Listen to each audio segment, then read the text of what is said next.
برات میں اگرچہ کوئی مسنون اور متعین اعمال نہیں ہیں، لیکن بزرگوں سے ثابت ہے کہ وہ شب برات کو نماز مغرب کے بعد سورۃ یاسین 3 بار پڑھتے ہیں۔ اول بار درازی عمر کی نیت سے، دوسری بار بلاؤں کو دفع کرنے کے واسطے، تیسری بار اللہ تبارک و تعالیٰ اپنے علاوہ کسی اور کا محتاج نہ کرے اس نیت سے۔ اور ہر بار سورۃ یاسین کے بعد ایک دعا ہے وہ پڑھتے ہیں، اس دعا کی برکت سے اللہ کریم ان کی حاجت روائی فرماتا ہے اور سال بھر تمام آفات و بلیات سے محفوظ رکھتا ہے۔ وہ دعا میں آپ کے سامنے پڑھ دیتا ہوں۔ سید نفیس الحسینی شاہ صاحب رحمۃ اللہ علیہ وہ فرماتے ہیں کہ بزرگوں سے مجھ تک یہ بات پہنچی ہے اور میں تمام مسلمانوں کی اس کی اجازت عام دیتا ہوں، اس لیے اس کا اہتمام کرنا چاہیے۔ دعا یہ ہے: اللہم یا ذا المن ولا یمن علیک یا ذا الجلال والاکرام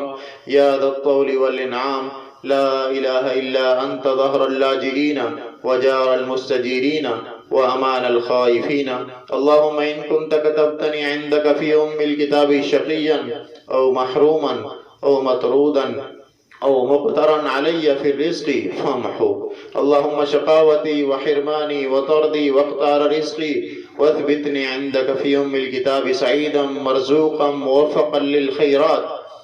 فإنك قلت وقولك الحق في كتابك المنزل على لسان نبيك المرسل يمحو الله ما يشاء ويثبت وعنده أم الكتاب إلهي بالتجلي الأعظم في ليلة النصف من شعبان المكرم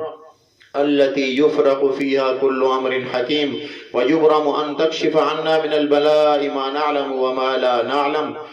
وما أنت به أعلم إنك أنت الأعز الأكرم وصلى الله على سيدنا محمد وصلى الله على سيدنا محمد وآله وأصحابه وسلم.